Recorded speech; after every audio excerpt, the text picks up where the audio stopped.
I thought it might be nice to introduce two titles that I came across while preparing for this interview.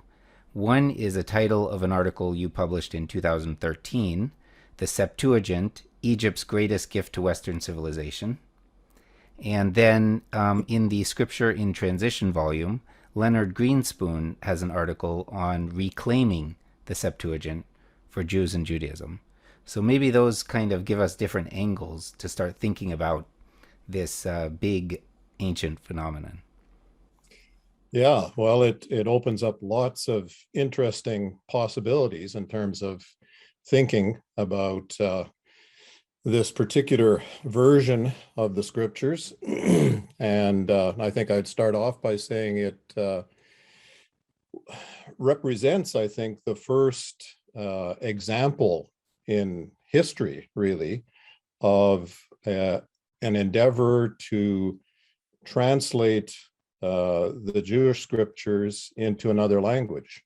So this project, as far as we know, was undertaken beginning in the 3rd century BC. And we think it probably took place in Alexandria, Egypt. The first foray into this activity involved the Pentateuch, the Torah, the first 5 books of Moses. And so we think that's the likely scenario for this project to be undertaken. Subsequent to that, the rest of the canon, the Jewish scriptures, was translated over the next couple of centuries, probably.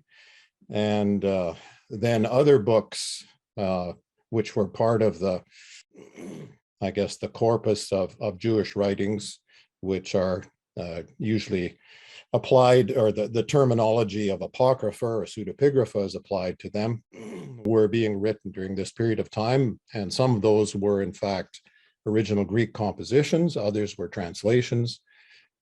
So the ball really started rolling, I suppose, with respect to a Greek version of the scriptures, starting in the first probably quarter of the 3rd century BC. So this is about, I guess, half a century or so after Alexander the Great began his conquests, traveling eastward through the Levant into Egypt, and then really in as far as India before his death in Babylon. Were there other translations? Yes, that became evident over time, and particularly in the 2nd century CE, AD, 3 are known to have been played an important part by individuals known as Aquila, Symmachus, and Theodotion. But there may well have been other, and were other, translations or versions that were in progress over those centuries. And I think there was kind of a movement towards greater fidelity to the Hebrew, which took place. So beginning with the Septuagint, or the Old Greek translation, the first of those, there was a sense that at times the translators could have been more literal in their rendering. And so you get examples of early versions before Aquila, Symmachus, and Theodotion. For example, there's the Greek Minor Prophet scroll from Hiebert, which dates to probably the 1st century BC, perhaps the mid 1st century BC. And it's a translation that shows evidence of this desire to represent the Hebrew more literally, I guess we could say. So, yeah, what was the impact of this, and perhaps what were some of the motivations for doing this sort of thing? And there are stories, there are legends about the origins of the Septuagint, or the Old Greek. The most famous of which, and perhaps the earliest of which, is the so-called letter of Aristeas, which purports to be the story of this translation project initiated by the Egyptian Pharaoh Ptolemy II Philadelphus, at the instigation of one of his courtiers, who said, there's this marvelous work of Jewish laws, which would be a great addition to your library, the famous Alexandrian library. The only problem is it isn't in Greek. It needs to be translated.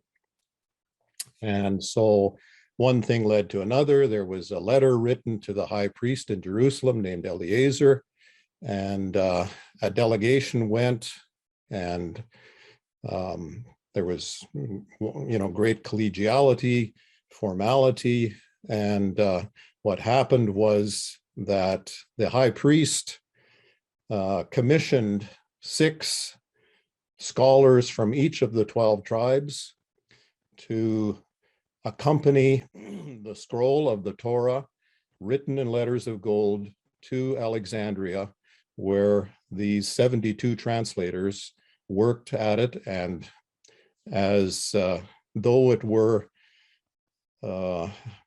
preordained or foreordained, the project was completed in 72 days.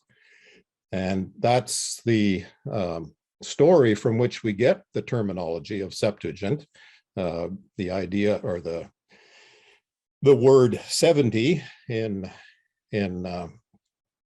Latin, Septuaginta, derives from this story. And so that's the one of the early stories with respect to this translation project, which was then embellished in subsequent tellings of the story by Philo, by Josephus, and others. And I think the impact of this undertaking was that, as I say, it was the earliest, or one of the earliest attempts at doing this in a completely different language system. And I think it was more likely motivated by the needs of the Jewish community in the Hellenistic world, for many of whom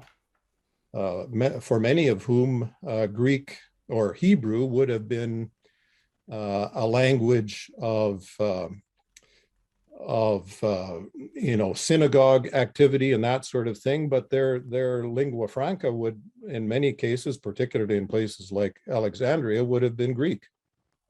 So yeah, they needed the scriptures in their vernacular, and so that there are interesting touches with respect to the translation, which I think betrays the kind of culture in which the translators were living. So we get a sense of the world in which Jews were living at that period of time, as reflected in the translation. What Bible do you read? And how do you know it's the right one? There's only one version of the Bible, right? It might surprise you to learn that Bible translations led to many versions of Holy Scripture. Long ago, translators interpreted the Hebrew Bible, ensuring it would be enjoyed in many languages. But when they encountered Hebrew words they didn't understand, translators relied on their individual cultural context and used different words with different meanings unrelated to the original ones. This led to Bible versions that lacked the full, beautiful, original explanations becoming part of our history. That's why when you join our online classes, you'll get back to the source of the original Hebrew Bible to uncover hidden meanings. Get back to the source. Join our online course today, where the treasures of the authentic Bible await you. Click on the link and register to start your biblical experience.